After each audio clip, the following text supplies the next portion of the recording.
oportunidad de presentar estas ideas y estos, digamos, hallazgos de última hora, muchos de ellos a confirmar.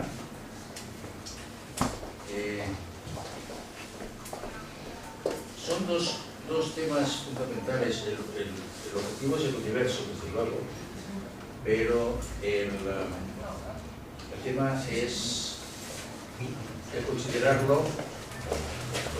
toda la evidencia que tiene como agujero negro. Perdón, me he adelantado un poco. Sí. Bueno, sí, queríamos hacer una presentación de conferenciantes que llevo con Frapor. Bueno, voy a hacer una breve semblanza del conferenciante de hoy. Tenemos la suerte de contar con Antonio Alfonso Faust. Bueno, él es doctor ingeniero aeronáutico por la Universidad Politécnica de Madrid, doctor en Ciencias Físicas y Matemáticas por la Universidad de Minnesota en Estados Unidos, es diplomado en Ciencia Espacial por el University College de Londres, en Inglaterra, donde se formó en el campo de la investigación espacial. Ha sido académico por oposición y actualmente es profesor emérito de la Universidad Politécnica de Madrid, algo que yo sé que es complicado de obtener. El profesor emérito por la que está cayendo, ¿no? La Universidad General. Entonces, de sus trabajos cabe destacar tres puntos más importantes: el modelo de la interacción del viento solar por la Luna, la estela lunar, que luego se observó con el satélite americano Explorer 35, un paso previo al envío de astronautas a la Luna. Otra contribución fue el cálculo de la pérdida de momento cinético del Sol, así como la explicación de la rotación de los planetas por efecto del viento solar primario. Y en la actualidad investiga la estructura y evolución del universo de acuerdo con los resultados experimentales más recientes. Está desarrollando, y es el tema, supongo, de la charla de hoy, a la vez una aproximación teórica sobre nuestro universo como un agujero negro cuántico que promete ayudar a resolver dos problemas, nada menos que la gravitación cuántica y la entropía de información a escala universal. Así que, bueno, pues le cedo gustoso la palabra. Bueno, perdón por haber no esperado, es que no sabía si era la hora. Bien, pues como iba diciendo, son dos aspectos. El universo como agujero negro cuántico, ahora veremos en qué me baso para decir esto, y ya no hay algunos científicos que también están diciendo algo parecido. Y lo segundo es la cuantificación. La cuantificación supone, una vez pensando en la idea de que es un agujero negro, pues ver que ha habido trabajos ya de los agujeros negros y considerarlos sin tener nada que ver con la cosmología en el sentido del universo, pues están cuantificados. Es decir, que por analogía con las ideas de Bohr respecto al átomo, pues se ha estudiado la analogía aplicada al agujero negro y se ve que efectivamente pues, está cuantificado, esa idea cabe. Entonces, el resultado final es lo que voy a presentar aquí. No hay más remedio que alguna formulita pues, ponerla, porque los ingenieros y los físicos y los astrónomos necesitan de la matemática y de los números para expresarse. Entonces, es inevitable, si la matemática o los números y demás no podríamos casi hablar, solo expresarlos no podríamos explicarlos. Pues algo de matemática voy a poner, pero yo voy a intentar resaltar de esas pocas formulitas que ponga realmente lo que hay detrás en un sentido estrictamente físico. Es decir, que eso es lo que voy a intentar. No hay mucho, pero sí lo voy a intentar. Y creo que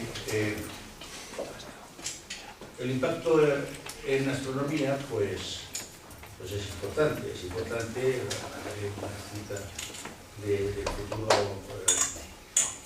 telescopio espacial, continuidad del Hubble, que todavía se está diseñando el criterio, y dentro de 10 o 15 años, posiblemente no lo así, pues empezará a funcionar y se supone que, claro, en ese momento pues tendrá una tecnología muchísimo más avanzada que la que ha tenido el Space Shuttle, que tantos buenos resultados nos da. Entonces, he citado aquí el espacio-tiempo, hablaré un poquito, seguramente todos lo conoceréis, pero para entrar en ambiente, más que menos. El tema de la cosmología, el tema de la entropía, que es muy importante, la entropía en su relación con la información, un aspecto que es casi seguro que será novedoso, que es el de la velocidad de la luz, porque lo que vamos a ver es que hay evidencia teórica y experimental en el sentido de interpretación de resultados de que la velocidad de la luz está afectada por la expansión del universo. Y de cómo es que está afectada por la expansión del universo, pues disminuye con el tiempo unos 2 centímetros de ese orden por segundo por año, es muy poco. Y entonces, pero a escala cosmológica se hace importante y bueno, varía con la expansión, pero es la masa, desde el punto de vista de la relatividad general, la masa como fuente de gravitación, la masa es la que está, la masa del universo, la que está en el universo visible, es la que está afectando a la velocidad de la luz. Me meto en esto porque es fascinante el tema, novedoso, algo revolucionario, que se ha publicado ya mucho sobre este tema. La idea física es, creo que, relativamente fácil de ver. Sabemos, una de las pruebas, de las 3 pruebas que sustentaron, apoyaron la rapidez inicial de la relatividad general, fue el desvío de los rayos de luz por el Sol.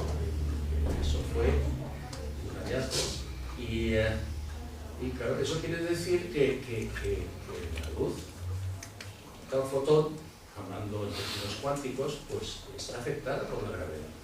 Si no, no se desviaría. Y se ha comprobado que sí se desvía. Pero claro, si el Sol tuviera más masa y más masa y más masa, pues habría más desvío, más desvío, más desvío.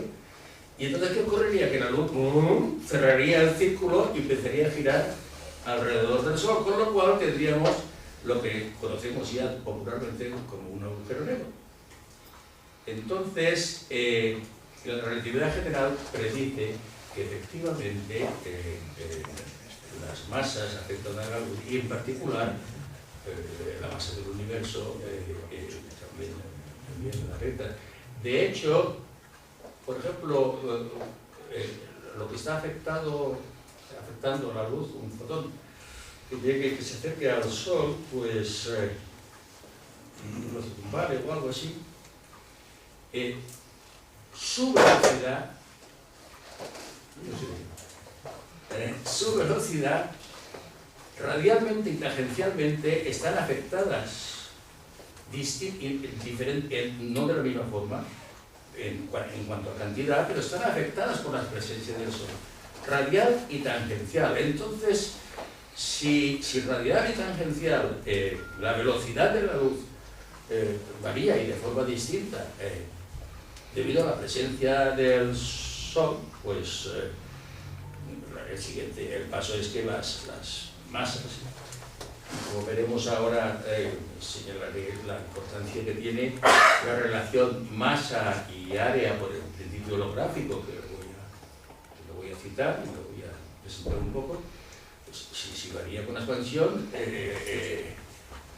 varía con la masa, porque el universo cumple el principio holográfico y las masas del universo, pues las masas de las estructuras que hay en el universo, como veremos, son proporcionales a su área gravitatoria o prácticamente a su área geométrica.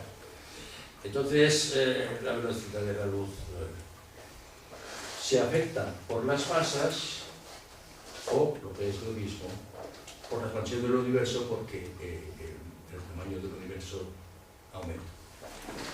Bien, dicho esto, entonces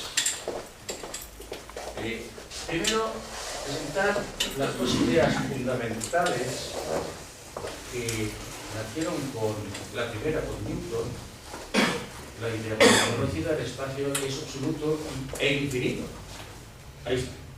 Luego, independientemente, por otro lado, está el tiempo, que es absoluto, y va pues, no sé, de menos infinito a más infinito. Entonces, lo que yo me pregunto aquí abajo dice, claro que el tiempo fluye, es algo que psicológicamente interpretamos como que fluye. Y el espacio, Newton no dice nada, dice como al decir que es absoluto y que es infinito, pues no sabemos si le pasa al espacio, pero está claro que pensaba el espacio como un elemento cristalino, fijo, sólido y tal, lo que sea, pero que la idea de expansión no cabía. Sin embargo, en cierto modo, el tiempo pues fluye, por tanto, pues algo está pasando con el tiempo. Ahora hablaremos del tiempo. Einstein, en cambio, pues con su relatividad especial, introdujo el intervalo espacio-temporal, que es una combinación, como veremos ahora en la fórmula, del espacio y el tiempo. Entonces, cambió la idea de absoluto del espacio, la idea de absoluto del tiempo, para otro absoluto. ¿Cuál es el absoluto? El intervalo espacio-temporal. Con lo cual estaban mezcladas el espacio y el tiempo y se combinaban en la relatividad especial. Lo que nos está diciendo es que las ideas de espacio como intervalos y las ideas de tiempo se intercambian y que por ahí viene la contracción de las longitudes y el que se dilate el tiempo y todas estas cuestiones. Pero sin embargo, había un absoluto, como vamos a ver ahora, es el intervalo espacio-temporal. Pero antes había dos, y nos dijo. Pero claro, si combinamos espacio y tiempo, de tal manera que una combinación de ellos es absoluta, pues si el tiempo fluye, no sé, está claro que el espacio tiene que fluir. Y si el espacio fluye, pues la idea de expansión o contracción es inmediata. Esto en términos filosóficos, pero están ahí.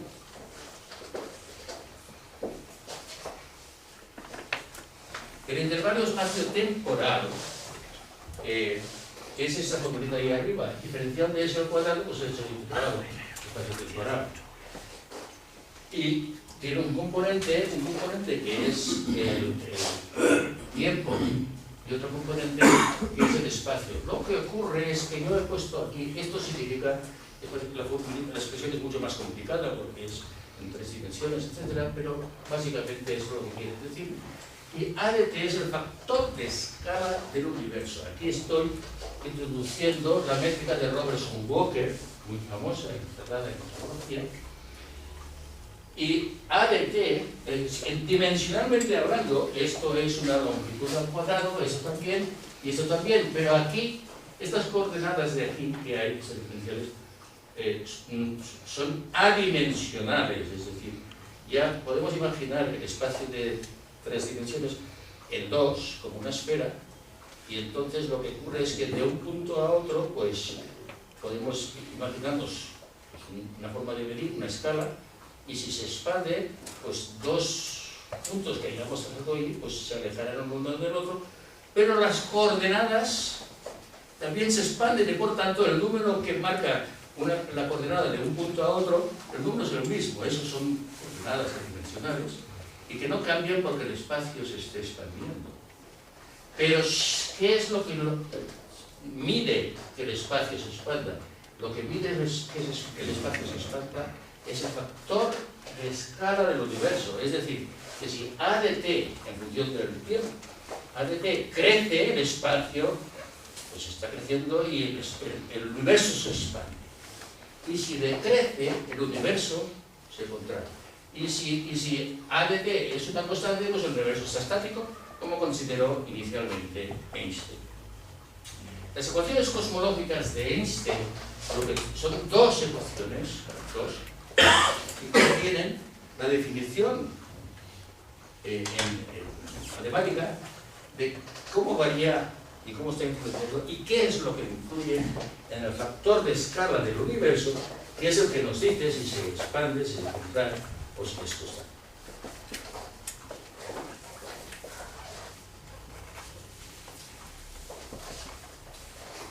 De las dos ecuaciones cosmológicas que he citado, no hace falta expresarlas aquí, pero sí quiero decir que la combinación de las ecuaciones de campo, o sea, antes de las ecuaciones cosmológicas tenemos las ecuaciones tensoriales de campo de la relatividad general. Y lo que ocurre es que matemáticamente las ecuaciones es un miembro igual a otro. La divergencia del primer miembro es idénticamente nula, matemáticamente nula. La divergencia es una especie de derivada. Y en el segundo miembro hay un tensor, que es el tensor de Einstein de energía e impulso, que ese es físico, es donde está la materia, donde está la energía, donde está la cantidad de movimiento. En el primer miembro solamente hay matemática, cuya divergencia es nula, pero obliga, si creemos en las ecuaciones de campo de Einstein, obliga a que la divergencia del tensor de energía e impulso sea idénticamente nula. Y esto es lo que vamos a preservar en todo, desde el principio hasta el final, que la divergencia del tensor de energía e impulso es nula, porque en la base de esa divergencia que sea nula está lo que tanto conocemos como el principio de conservación de la energía, las ecuaciones de Navier-Stokes en fluidos, y el principio de conservación de la cantidad de movimiento. Luego, estas ecuaciones están comprobadísimas, han servido de mucho y siguen sirviendo, y toda la tecnología actual está basada en las ecuaciones que se refieren a la energía y a la cantidad de movimiento. Y lo que vamos a hacer es permitir que la constante de gravedad G de Newton pueda variar por el tiempo, si quiere, o lo podemos averiguar, o como sea, y que la velocidad de la luz también. Pero decimos, bueno, y entonces, ¿qué le va a pasar a esa ecuación? Porque la divergencia es una derivada, y lo que viene a continuación, pues hay cosas que varían con el tiempo. Pero hay un factor, el primer factor que hay, que multiplica todo el tensor este, es G partido por T a la cuarta.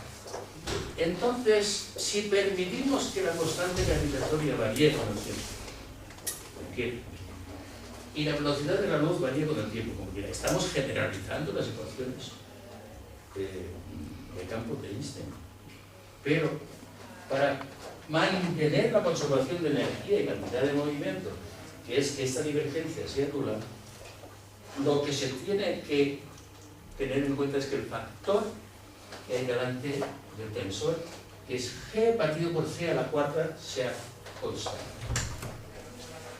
Si G partido por C a la cuarta es constante, al aplicar la derivada que es la divergencia, esa constante sale fuera y todo queda igual, pero estamos permitiendo la posibilidad de que G varíe con el tiempo y C varíe con el tiempo, siempre y cuando G partido por C a la cuarta sea constante, porque si no es constante G partido por C a la cuarta, entonces la ecuación de la divergencia no varía, porque se deriva la G, este cociente se deriva, y entonces cambian las ecuaciones. Nosotros no queremos cambiar lo que ya conocemos que funciona muy bien, que son las ecuaciones de conservación de energía y cantidad de movimiento y todo lo que se deriva de ello. Entonces, esta es la idea. Si estamos equivocados en que varía con el tiempo o no otra, bueno, ¿qué es lo que se conoce hoy en día y se enseña en las primeras clases de física? Pues que G es una constante y C es una constante. Además, en la mayoría de los trabajos se hace uno para comodidad. Pues muy bien, pues yo no me voy a equivocar. Si G es constante y C es constante y la hago uno y la hago uno, pues esto será constante. Pues no estaré dentro de lo que se dice hoy, pero yo estoy generalizando, viendo a dónde nos lleva esta expresión. Entonces, esta ecuación que he dicho de divergencia la he podido integrar. Está publicada, entonces la integración nos da esta expresión. Esta expresión, ya he prometido explicar físicamente, es importante coger la idea, este corchete Gm partido por c cuadrado es la masa m, la que sea, Gm partido por c cuadrado es el radio de expansión y es el tamaño que tendría un agujero negro cuya masa fuera m. Es decir, cualquier masa se puede convertir en un agujero negro. Lo único que tengo que hacer es comprimirla. La Tierra la puede convertir en un agujero negro si la comprimo a una esfera de 2 o 3 centímetros. Entonces es un agujero negro. Luego, en un agujero negro, la masa y el tamaño están relacionados y son proporcionales uno al otro. El Sol, si lo quiero convertir en un agujero negro, pues lo comprimo, y de hecho las estrellas, cuando hay un colapso gravitatorio intelectual, se convierten en un agujero negro. El centro de la galaxia es un agujero negro de millones de masas de soles. Entonces, y el Sol, pues si lo convirtiéramos en un agujero negro, pues tendríamos una esferita de unos 4 o 5 kilómetros. Entonces, esto es lo que aparece aquí. Aparece ya la esencia del agujero negro, aparece ya el radio gravitatorio o gravitacional en el estado, y que nos dice que si el tamaño real geométrico de un volumen cuya masa sea m es precisamente este corchete tiene dimensiones de longitud, es un radio. Si el tamaño dado por esta expresión pues es el real que observo, eso es un agujero negro. Así es como una de las formas de matemáticamente si algo que observamos puede o no puede ser un agujero negro. Muy sencillo. Si podemos medir su masa de alguna manera y su tamaño de alguna u otra manera, si cumple esta relación, aproximadamente hay un 2 radio, aproximadamente, pues entonces esta expresión es constante, pero aquí hemos integrado y nos aparece el factor de escala del universo. Decimos, bueno, resulta que ya tenemos una relación entre la gravedad debido a la masa y el factor de escala del universo. ¿Cómo lo afecta? Es decir, que no se expande de la misma manera si hay distinta masa. Entonces, aquí está la relación, y lo que afecta aquí es el agujero negro, equivalente. Entonces, ¿y esta omega? Pues, esta omega, creo que viene a continuación, representa la ecuación de estado del universo, es decir, los gases pues tienen una ecuación de estado, presión igual a una constante por la densidad, o la densidad de energía, que es presión y densidad de energía tienen las mismas dimensiones. Omega es la relación de la presión a la densidad de energía en el universo. Entonces, eso quiere decir que si podemos imaginar expansión, será debido a presión. Esa presión está aquí, físicamente. Y la relación es que está aquí y está en el exponente. Luego, ADT al exponente están relacionadas masa, concepto de agujero negro, factor de expansión y la presión, que es la causante, la producción interna, la causante de que, con un gas, de que se expanda o se contraiga. O es estático. Omega igual a 0 es presión 0, es universo estático, y ADT elevado a 0 es 1, no entra, todo es estático, y aquí pues si P y C no varían, que hacemos siempre 1, pues la masa tampoco varía. Si lo hacemos 1. Bien, creo que el resultado final es R representa ahora el radio gravitatorio, eso es, que es el tamaño que tendría el universo, cualquier cuerpo, si lo convertimos en un agujero negro. Luego esta R aquí ahora, a partir de ahora, tendrá la expresión de el tamaño equivalente en agujero negro. y queda este producto, una cuestión muy sencilla, terriblemente sencilla, pero con un contenido maravilloso, riquísimo. Ahora vemos. Lo repito aquí. Aquí es lo que he dicho, el radio gravitatorio sería el tamaño si fuera un agujero negro. Y la ecuación de estado es la que he dicho antes, presión y la densidad de energía con una constante omega, que si es cero, presión es cero y está estático. Pero en las ecuaciones de Einstein cosmológicas, donde entra esta presión, el resultado es que si omega es un número positivo, entonces lo que está haciendo el universo es contraerse. Y si omega es un número negativo, entonces la presión lo que está haciendo es expandir el universo.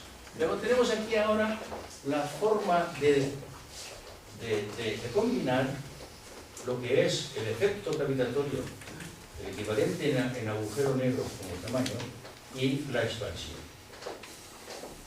Visto esto, ya aquí es una repetición de lo mismo, ya lo he dicho.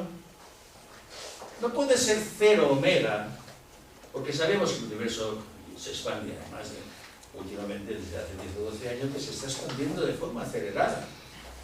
Entonces, omega no puede ser cero. G por M es una constante.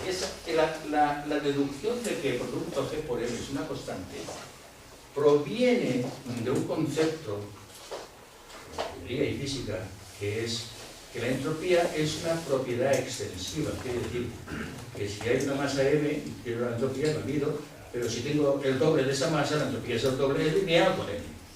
Si obligamos a que todos los límites de la entropía, incluida la entropía de Hawking para agujeros negros, etc., sean propiedades extensivas, es decir, que tamaños y entropía, perdón, masas y entropías sean proporcionales, entonces lo que ocurre es que seguro para conseguir esa propiedad que sabemos que se cumple, la ingeniería está toda basada en que la entropía pues es extensiva y es proporcional a la masa por la energía. Entonces, si Gm es constante, de esta ecuación sacamos que el radio gravitatorio, que tenemos aquí, pues sacamos la Gm y entonces nos queda que C cuadrado, que es este denominador de aquí, pues es igual a solo expansión por elevado a 3 omega. ¿No? ¿Qué hemos conseguido con esto? Con la entropía, el concepto de propiedad extensiva y la ecuación de Einstein, las ecuaciones de campo, que la velocidad de la luz al cuadrado varía como el factor de expansión del universo elevado a 3 omega. Si omega es 0, universo estático, pues A elevado a 0 es 1 y la velocidad de la luz es constante. Pero si omega no es 0, que es la realidad, no es 0, y el universo se expande, dice que algo lo está expandiendo y empujando hacia afuera. Hacia afuera no, perdón, lo está expandiendo. Afuera no hay porque el universo está autocontenido. Entonces, pues claro, esta es la relación. Y aquí pongo que la gravitación de la masa del universo afecta a la velocidad de la luz, ya he dicho, y lo mismo el factor de escala del universo ADT. Afecta a la velocidad de la luz. El universo, sabemos, trabajos publicados, que tiene inicialmente una omega igual a menos un tercio. Esto es verdaderamente sorprendente. Verdaderamente sorprendente porque si omega inicialmente es menos un tercio, luego baja más y lo que se mide hoy en día es menos 1, o sea que en negativo baja a 2 tercios. Pero bueno, inicialmente tenía menos un tercio y ahora tiene menos 1. Bien, ¿qué es lo que ha ocurrido? La condición matemática para el agujero negro es lo que nos ha quedado. Inicialmente entonces tenemos la información de que el universo nació como un agujero. ¿Por qué? Pues porque el exponente que era 3 omega, al poner menos un tercio me ha quedado 1 y me queda esta expresión. Ha desaparecido el exponente porque era 3 omega. Entonces, Inicialmente lo que tenemos es un agujero negro y además tenemos que la velocidad de la luz pues disminuye como 1 partido por A. Luego si se expande, nace como un agujero negro que se está expandiendo y además la velocidad de la luz disminuye.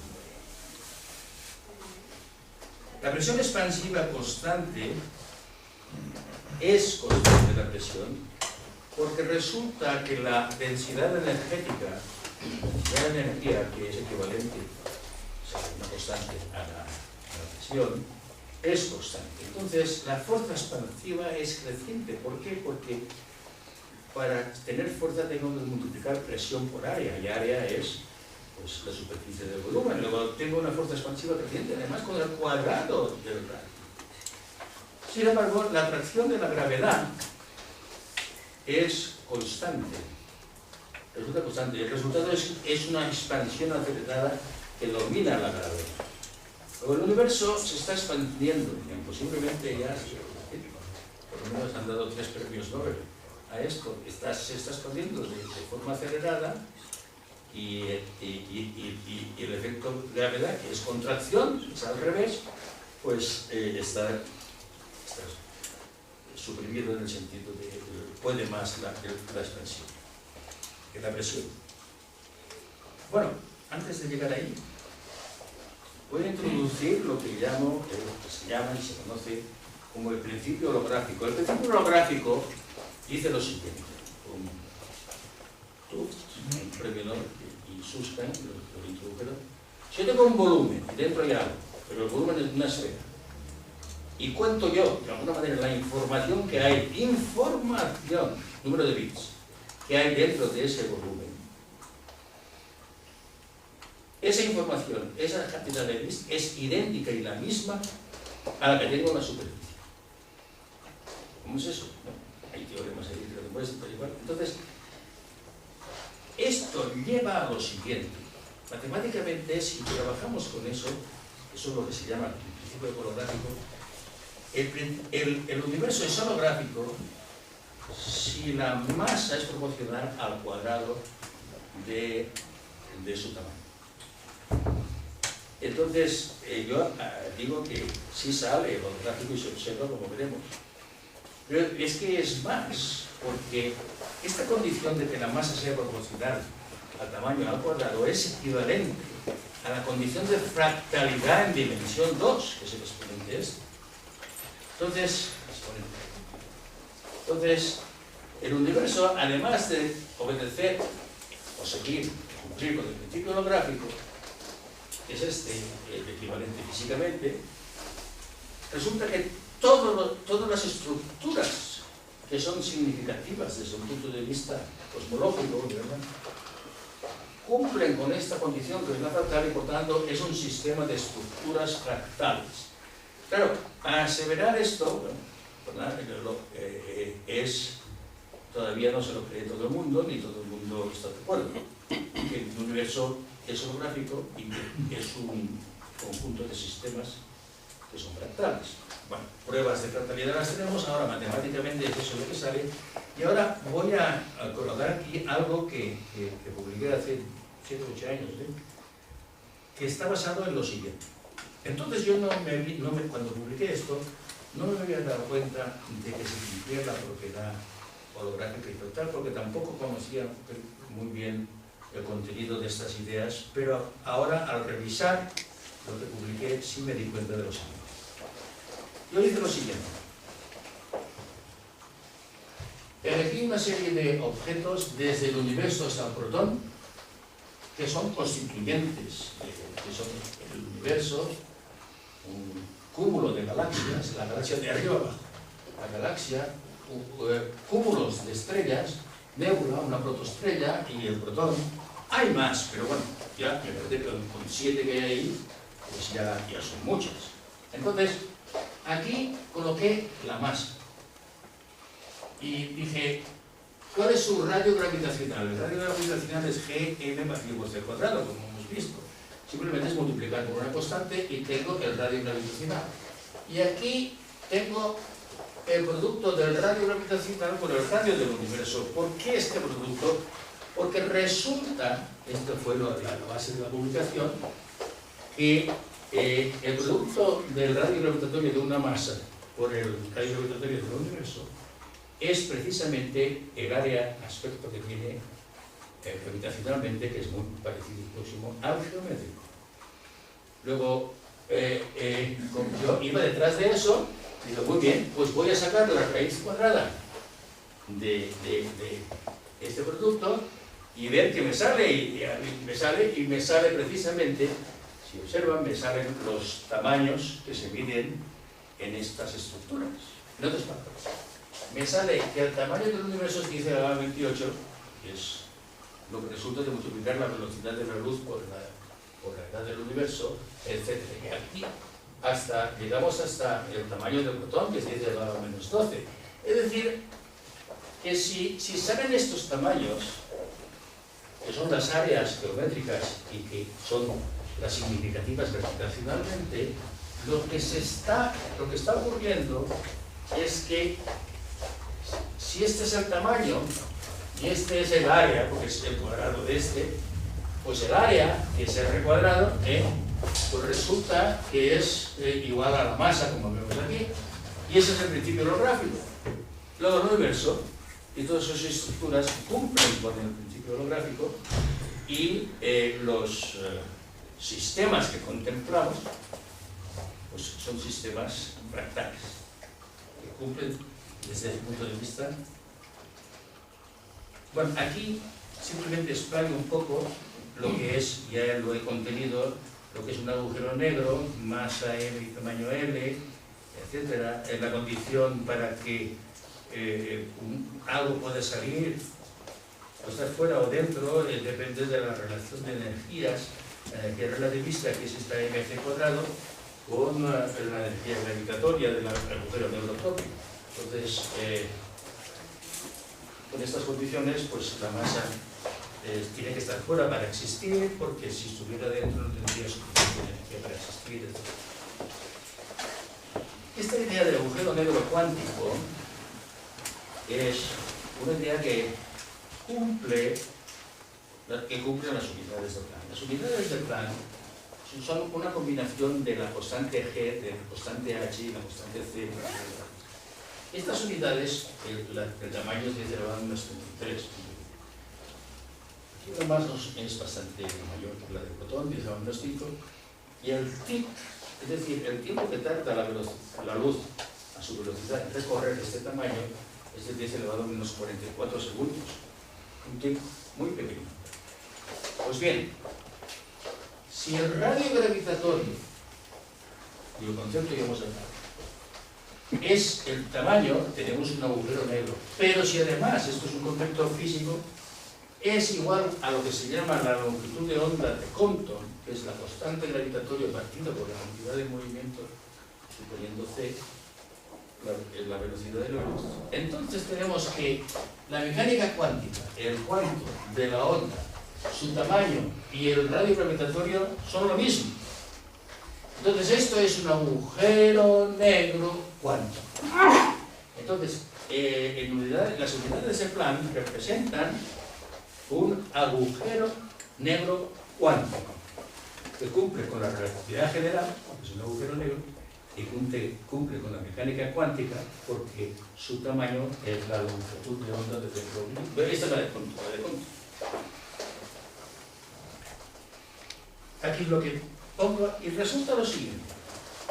Si yo a la unidad de Planck la multiplico por el factor de escala 10 elevado a 61, obtengo el universo. Esto no tiene que ser una casualidad, es imposible.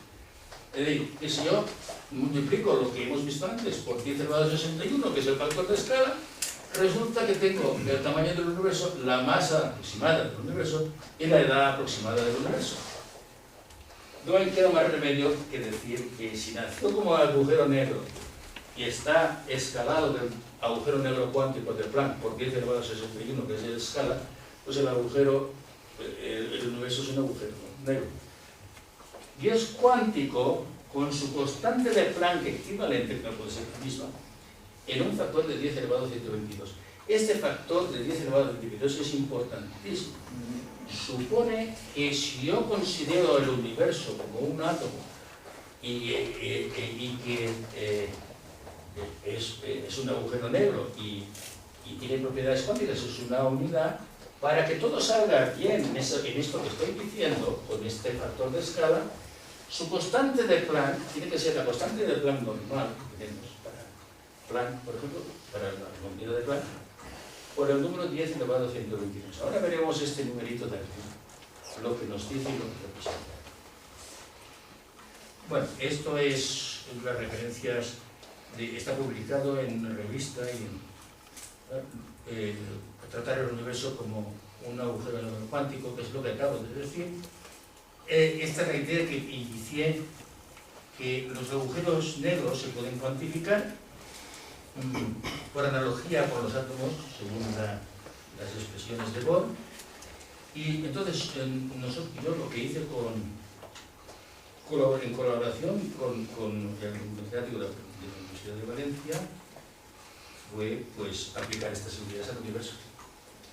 Y la cuantificación del universo como un agujero negro es precisamente el título de esta presentación. Entonces, hay otra propiedad que, por las definiciones de las unidades de Planck, etc., sale lo siguiente. Si el radio del gravitatorio, el tamaño del agujero negro equivalente es L, y R, la longitud de onda de Compton, que es lo que lo hace cuántico, resulta que hay una relación que es el producto de las dos, que es lo que presentó en esa tabla de números, es el cuadrado de la longitud del punto. Bien, pues teniendo esto en cuenta lo aplicamos al caso del universo, pero con la constante de Planck, con el factor 10 elevado a 122, porque el universo pues, es de alguna manera el factor 10 elevado a 122 entra y tiene que referirse a algo que es 1. Entonces, resulta que nos sale que sí, efectivamente, L es igual a R y que es el tamaño del universo. Luego, la conclusión es la siguiente, la primera conclusión es la siguiente. La relatividad especial es velocidad de la luz. La relatividad general está representada por la gravitación, que es la constante de onda. La mecánica cuántica es la constante de onda. La combinación de estas tres en longitud, masa y tiempo son las unidades de Planck. Pero estas tres están conectadas, la relatividad especial, la relatividad general y la mecánica cuántica, están conectadas en el objeto físico que es un agujero negro cuántico. Tan conectadas están que a este nivel tan pequeño que es el de Planck, pues sabe cómo lo decimos así, pero para el universo también lo que ocurre es que la conexión de la relatividad general, especial y mecánica cuántica en el universo es obvia, porque el universo es todo, y si el universo es todo y nos está saliendo bien la mecánica cuántica, nos está saliendo en su campo bien la relatividad general y todo lo cual, pues está claro que la validez es coincidente. Están conectadas en nuestro universo. El estado de excitación se puede interpretar así, a través de la constante del Planck y algo más, es NH, y N es el número cuántico de ese átomo excitado que es el universo. Para N es igual a 1 para Planck. Es decir, que si quiere que de alguna manera el agujero negro cuántico de Planck, N igual a 1, ahí es donde nació el universo, aparentemente, según todo esto, y luego se excitó 10 elevado a 122 veces y tenemos el universo de hoy. Bueno, esto lo voy a pasar porque se refiere a temperaturas, termodinámica y demás. La velocidad de la luz queda así, dependiendo del nivel de excitación, es decir, que el universo se expande, se está excitando, su número cuántico sube y la velocidad de la luz disminuye. Esto es lo que sale. La entropía del universo, al ser un agujero negro, pues hay muchas formas, pero la de Hawking dice la entropía de un agujero negro, lo aplicamos y nos sale enseguida, y nos sale 10 elevado a 122 la entropía del universo. Y dice, pues vamos por el buen camino. Resulta que 10 elevado a 122 tiene su significado. Lo mismo le pasa al tilt del tiempo. Hay dos tiempos aquí, no me quiero meter en ello porque es un poco complejo, pero bueno. Uno es la raíz cuadrada del otro. Resumen cuántico para el universo de hoy. La excitación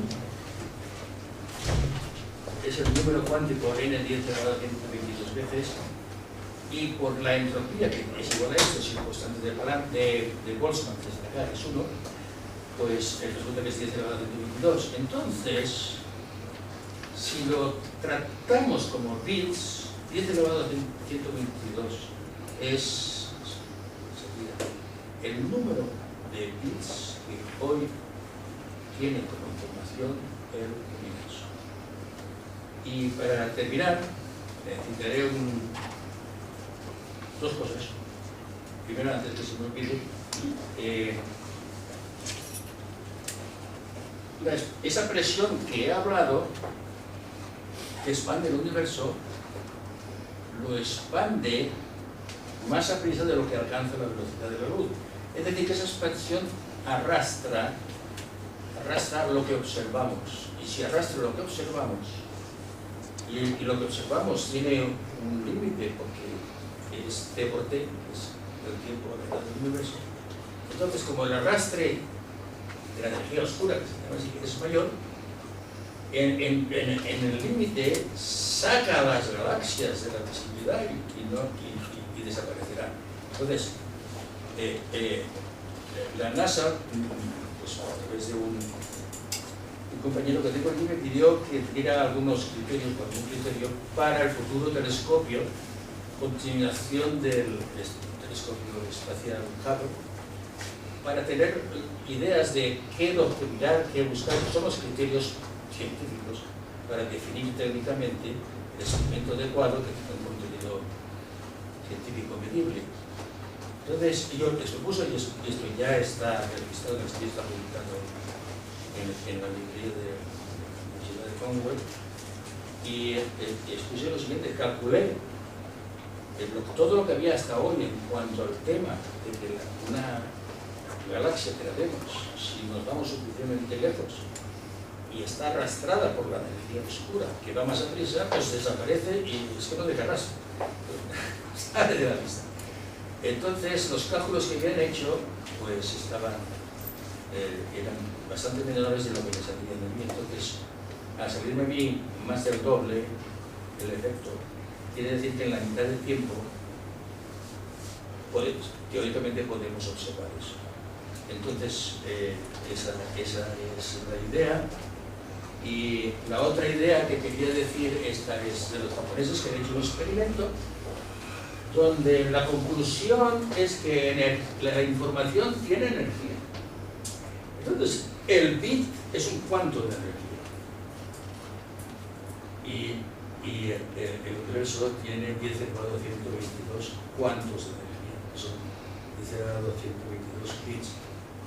Este resultado es experimental. Se ha hecho un experimento de mecánica cuántica y se ha comprobado que la información, los bits, tienen energía. Es decir, que hay una equivalencia entre energía e información. Y aquí vemos que, esto me he enterado después, porque que efectivamente la entropía del universo es de K, de Boltzmann es 10 elevado a 122, y 10 elevado a 122 es el número de bits, y que la energía de un bit pues es fácilmente calculable, porque solamente hay que dividir la energía del universo en p cuadrado por 10 elevado a 122. Pero además podemos captar ese bit de la siguiente forma. Termino con eso. Si es un cuanto, debe ser el cuanto de energía mínima, porque es el bit, y medios bits no tienen sentido. Entonces, si queremos energía mínima, nos vamos a la mecánica cuántica y decimos, ¿cómo consigo yo la energía mínima? Dice, pues, ¿qué es la energía mínima en mecánica cuántica? el producto de dos constantes, HC, partido por la longitud de onda, HC partido por lambda.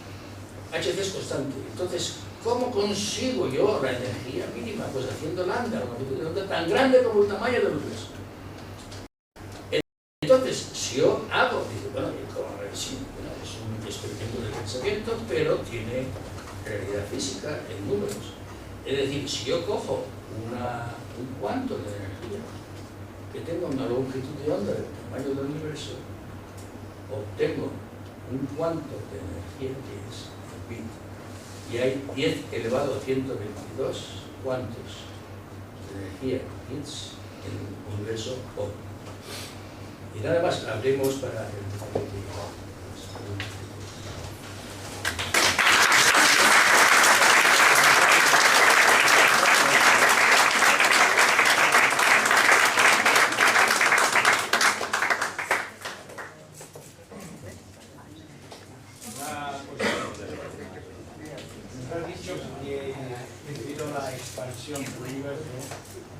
la velocidad de la luz ya no es invariable.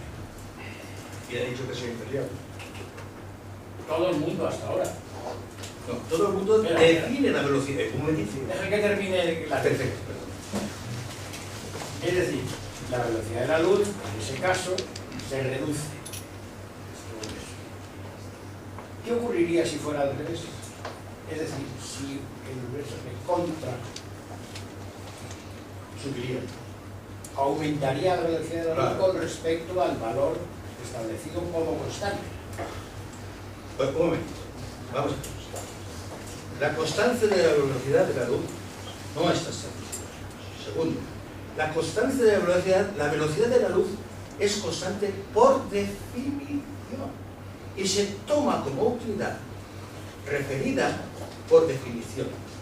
Entonces, yo puedo definir como constante lo que me parece. Nadie me puede decir lo contrario. ¿Por qué? Porque si yo defino una cosa como constante, pues otras cosas variarán de otra manera. Entonces, ¿qué? Pues, bueno, ¿qué límite tengo? Digo, bueno, pues en física longitud más el tiempo, pues puedo definir tres cosas que sean constantes, ¿por qué no? Pero bueno, por usted vaya a medir. Y entonces en el universo lo que está pasando es que la expansión, lo que se estira, el espacio va más despacio que los tics. Los tics del universo, van más a prisa. Entonces, como eso ocurre así, resulta que si usted divide a las velocidades que estamos hablando, el espacio por el tiempo en tics y en unidades de longitud, resulta que es inversamente proporcional al tiempo con un exponente. Eso quiere decir que la velocidad de la luz con el tiempo debido a la expansión del universo. Y al revés. Al revés, pero es que al revés no ha lugar, porque el universo no se... No, pero podría ocurrir este u otro. Bueno, yo estoy hablando de esto.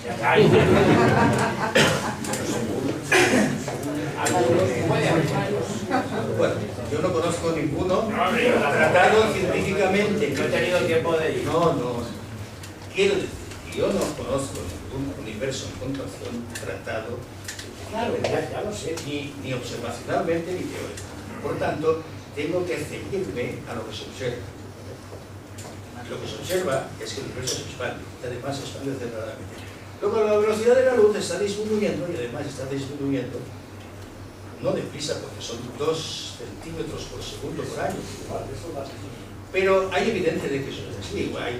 Paul Davies es un australiano, astrónomo y tal, y ha observado que la velocidad de la luz, medida a una cierta profundidad en el espacio o distancia en el tiempo, pues resulta que es mayor, o sea que y el orden de magnitud, el cálculo este lo hice hace 7 o 8 años, cuando leí en el periódico eso y vi el artículo, digo, bueno, a ver de qué orden es, y si era del orden de las fórmulas que yo estoy manejando. Luego, eso es una observación, pero hay en la literatura cientos, si no miles, de trabajos serios en revistas de alta categoría que tratan de que la velocidad de la luz puede, por lo menos inicialmente, ser muchísimo mayor de lo que es ahora. Cosa que atrae mucho, porque si la velocidad de la luz disminuye con la expansión, e inicialmente, si nos vamos para atrás, era altísima, y si era altísima, tenemos explicado el Big Bang, o la inflación, o lo que sea, porque es que la velocidad de la luz era altísima. Además, tengo que decir algo muy importante, que es que con estas ecuaciones, y así como estoy presentando, el problema de la homogeneidad o isotropía, es decir, como observamos en la radiación cósmica de fondo y tal, no se explica, porque si yo estoy aquí y tengo aquí y miro, digo, 2,7 grados Kelvin, y miro aquí y dice 2,7 grados Kelvin, y miro aquí, claro, ¿cómo es posible eso? Todo es 2,7 grados Kelvin. Y dice, bueno, pues vamos a ir hacia el origen, y en el origen resulta, no puede usted explicar a una velocidad de la luz definida como constante, no puede explicar el contacto de estos opuestos de nada. Y si no puede usted explicar el contacto de nada, entonces, ¿qué ocurriría si la parejita de Michelson y Morley midieran hoy la velocidad de la luz? lo mismo que descubrieron entonces. Es que, vamos a ver, lo mismo porque la idea de que la velocidad de la luz varía con la expansión quiere decir que en un instante determinado teórico, en todo el universo, la velocidad de la luz es la misma. Lo único que ocurre es que el universo se está expandiendo y está disminuyendo la velocidad de la luz, pero esa disminución es la misma en todos los puntos. Luego, si Michelson, Morley hicieran ahora el experimento y todos los demás que han seguido, hoy, pues llegarían a las mismas conclusiones. Y hay que tener en cuenta que la velocidad de la luz se define como medida y se define como constante. Y el mismo Einstein, en una de las premisas que hizo, hipótesis, velocidad de la luz constante como consecuencia del experimento de Michael-Morris.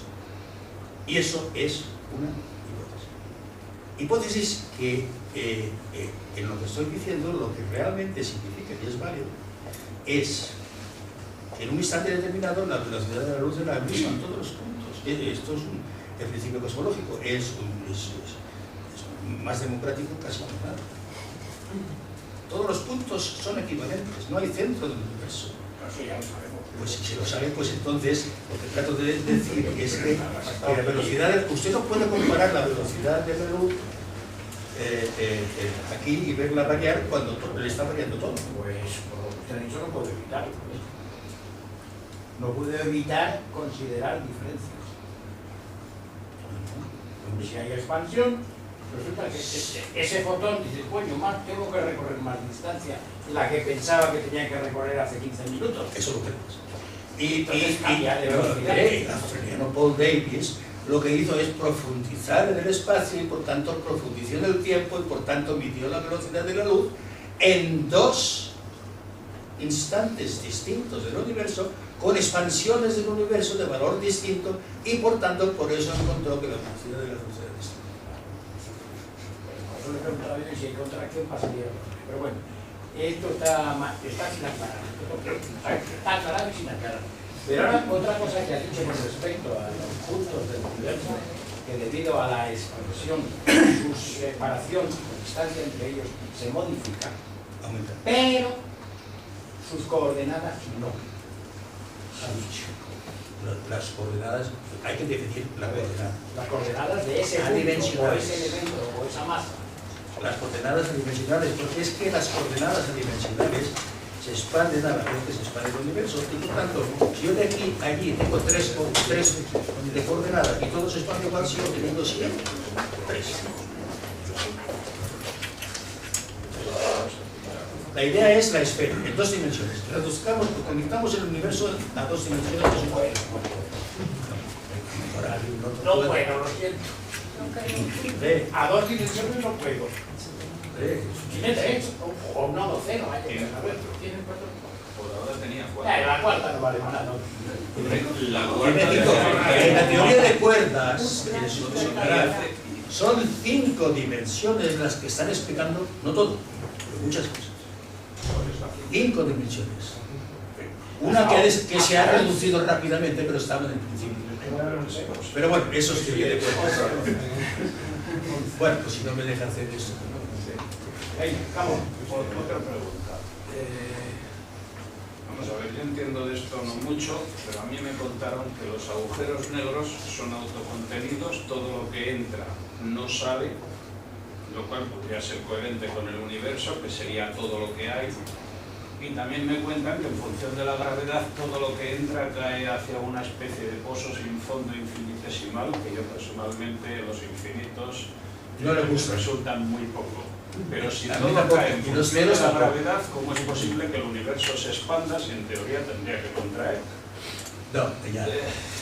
En teoría, si solamente pensamos en gravitación, nada más, y solamente hubiera gravitación, se contraería de lo que está ahí. Pero es que está la energía oscura.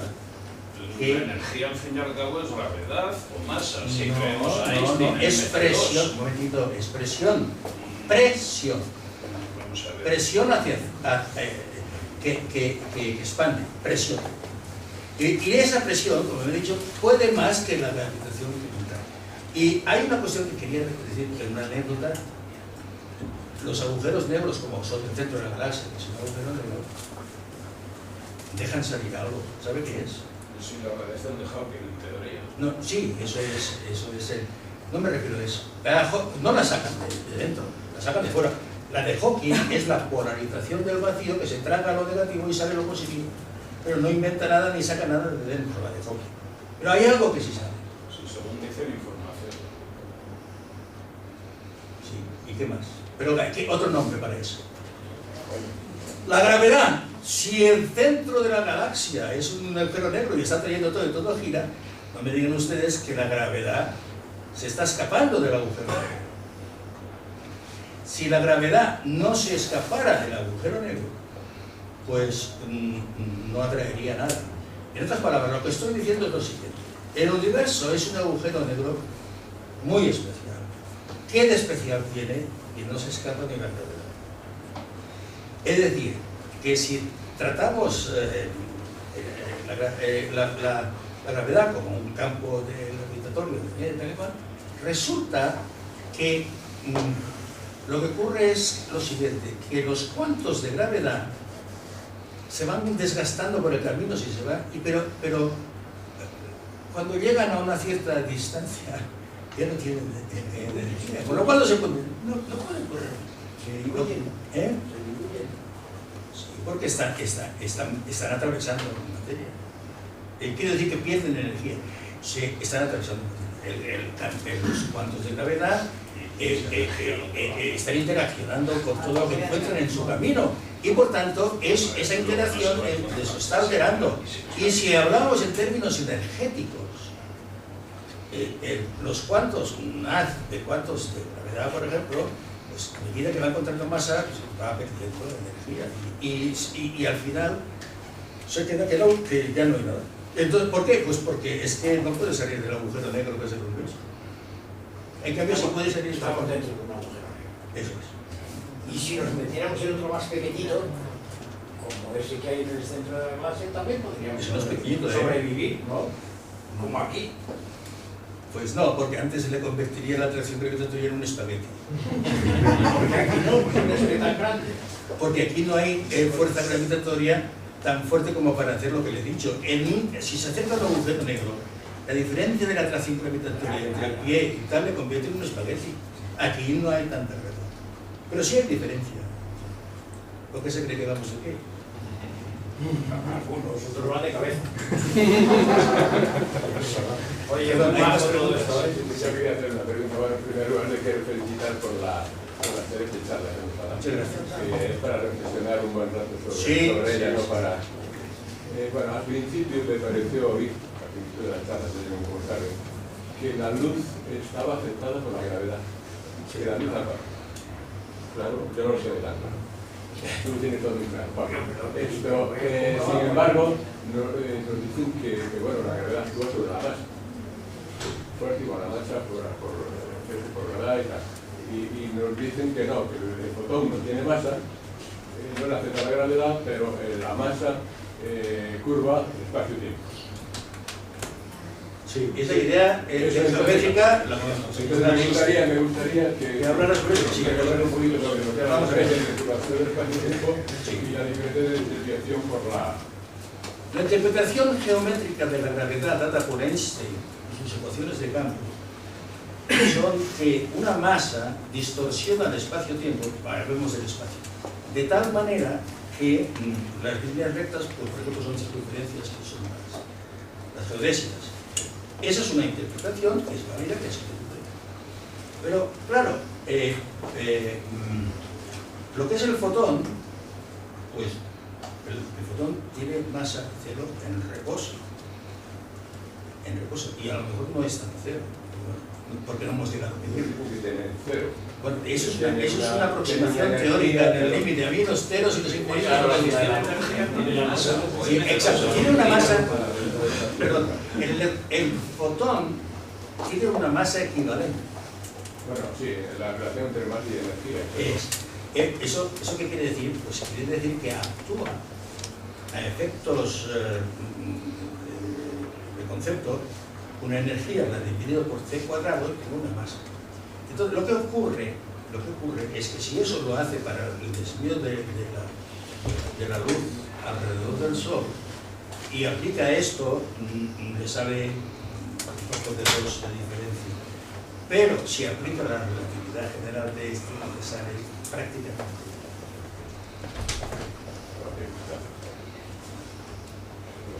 Yo también le quiero agradecer una charla. Yo siempre me he habido que la mecánica cuántica y la relatividad se van mal una con otra y de repente parece que no se llevan tan mal. Y eso a mí me interesa muchísimo. Me he perdido un momentito cuando habló de la integral de la ecuación, la integral de la divergencia del tensor. Sí. Es cero por definición. No. ¿O es cero? No es por definición. No. Lo único que hay aquí por definición es la constancia de la velocidad de luz. Es cero porque las ecuaciones de campo, que son tensoriales y son no lineales y tienen equivalente a 10, tiene usted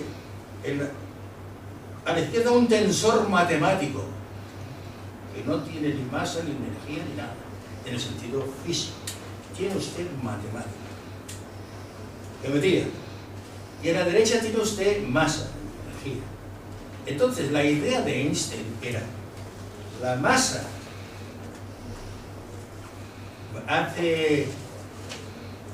retuerce a la geometría, que a su vez le dice a la masa por dónde tiene que ir. Claro, bueno, eso es lo que me quiero decir. O sea, venimos de Einstein para decir que la diferencia de esto es cero. Después, al integrar, nos sale ahí el factor en la escala a de t elevado a 3 omega, y qué casualidad que a Capón metemos omega igual a menos un tercio, y por eso podemos seguir razonando. Pero en ese paso me parece que, o sea... ¿El menos un tercio? El menos un tercio por un lado, y por otro lado, el estar integrando una ecuación que viene de una suposición. De Einstein. Al ser la divergencia del primer término, que es geométrico, matemático, idénticamente nula, no por definición, sino porque usted le aplica la divergencia y le sale cero. Bueno, pero eso es igual, Einstein dice, esa divergencia tensorial es igual al otro. Claro, pero usted tiene una ecuación son dos vientos. Sí. Dice, voy a aplicarle la divergencia a los dos. Sí. Y a ver qué pasa. Le aplico la divergencia aquí, le aplico la divergencia aquí. Este tensor, que es matemático, geométrico, su divergencia es idénticamente nula geométricamente, es decir, que la definición de sus tripas hace que al aplicarle la diferencia me quedo sin nada, cero. Y entonces, pues entonces me tengo que quedar sin nada también aquí. Claro, y por eso podemos decir, pero es que me parece un poco matemáticamente artificial. ¿El menos un tercio? Sí. Pues te voy a elaborar un poquito sobre el menos un poquito. Resulta que la única forma de que se conserven localmente las leyes de la física frente a la expansión del universo, repito, la única forma que las leyes de la física que conocemos de los astrónomos explican para que localmente se conserven y que la expansión del universo no descambie es que la velocidad de la luz varíe con el tiempo, que es lo que he dicho, y que la omega haga menos un tercio.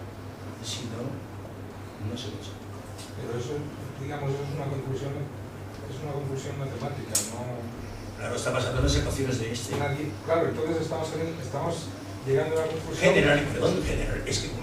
Generalizando la G y la C, como he dicho. Sí, pero por ejemplo, la velocidad de la luz sí se mide, las masas sí se miden, pero este menos un tercio es una conclusión sabia de la ecuación.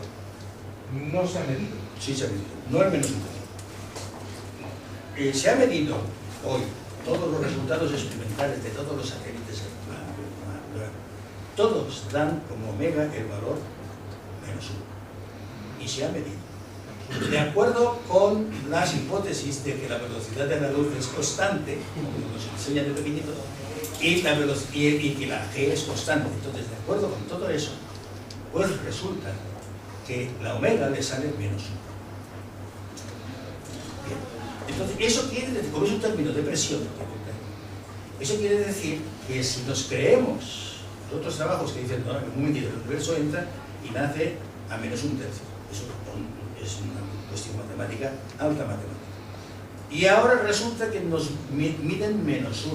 Luego, ¿qué ha pasado hoy? ¿Qué está pasando? Evidentemente que la energía oscura has tenido que postularse. Y la energía oscura es tan oscura que nadie la ve. Y es tan oscura que nadie interacciona con ella. No saben de qué está, no sabemos, de qué está constituida. No sabemos nada. Porque en física, para saber algo de algo, le tenemos que pegar una torta, es decir, tenemos que interaccionar. Y si no podemos interaccionar, no sabemos de qué estamos hablando. Ahora, indirectamente sí sabemos que la energía oscura debería de estar ahí para explicar muchas cosas. Entre otras, la diferencia entre menos un tercio que sale y el menos 1.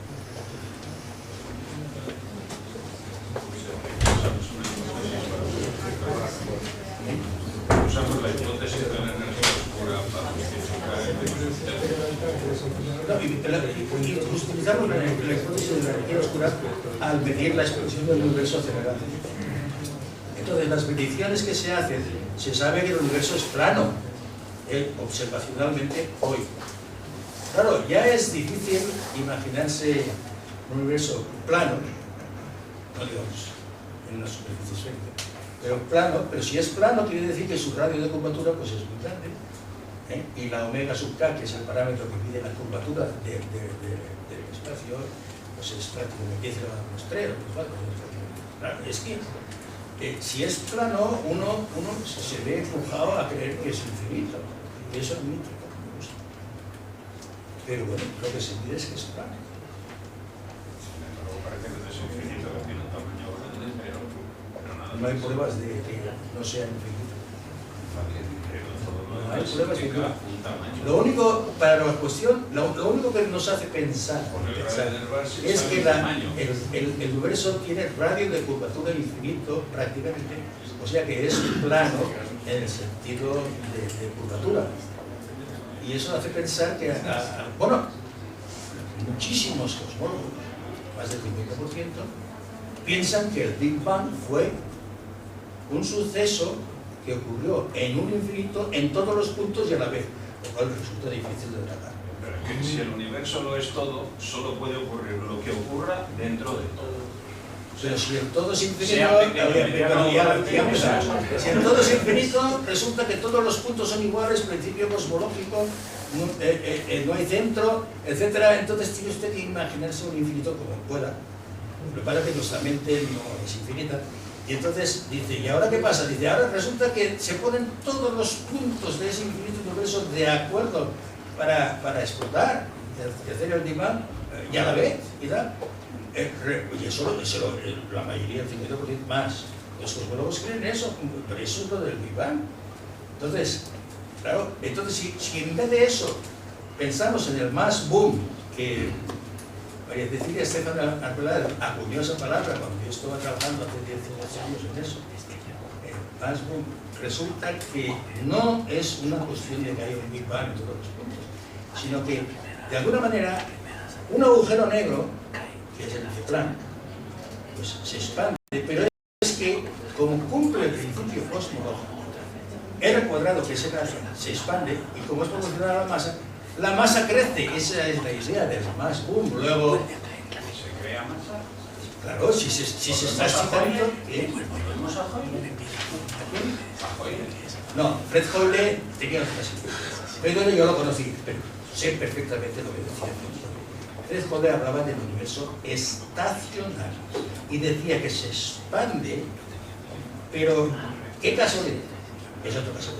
Resulta que la masa crece en lo que se pierde de expansión porque se diluye, pues la masa crece y lo compensa y se queda todo igual. El universo estacionario queda igual, antes, después, infinito tiempo antes, infinito todo igual. Esa es la idea del universo estacionario de Fred.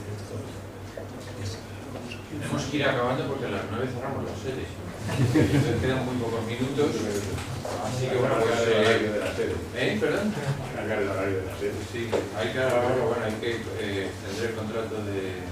Bueno, lo limitamos a 2 preguntas o 3. Bueno, si son muy breves y las contestaciones... No, no puede ser muy breve. Pero tiene que ser... Yo no me voy, me dejas dentro. Dentro de un agujero negro, Una última pregunta. ¿Hay una última pregunta breve? Bueno, hay tantas, pero... Bueno, pues si no hay ninguna, agradecemos a Aquí se Vico. estaba proponiendo, Gerardo, de que hagan otro tipo de conferencias donde por apartado se pueda Ah, yo hacer. encantado. Esto... Pero se pueda hacer en este la tipo agrupación de- hay un grupo de cosmología que trata de estas cosas, ¿no? Un poco más general. Todo el mundo que esté, en fin... Tengo mucho trabajo, pero yo estoy dispuesto a, si me llaman, a acudir. Claro, se le puede Y hago como... se le puede invitar en el... Y como el drag, en el si me contexto llaman, voy. del- Me llaman. Venga, vamos a agradecer a...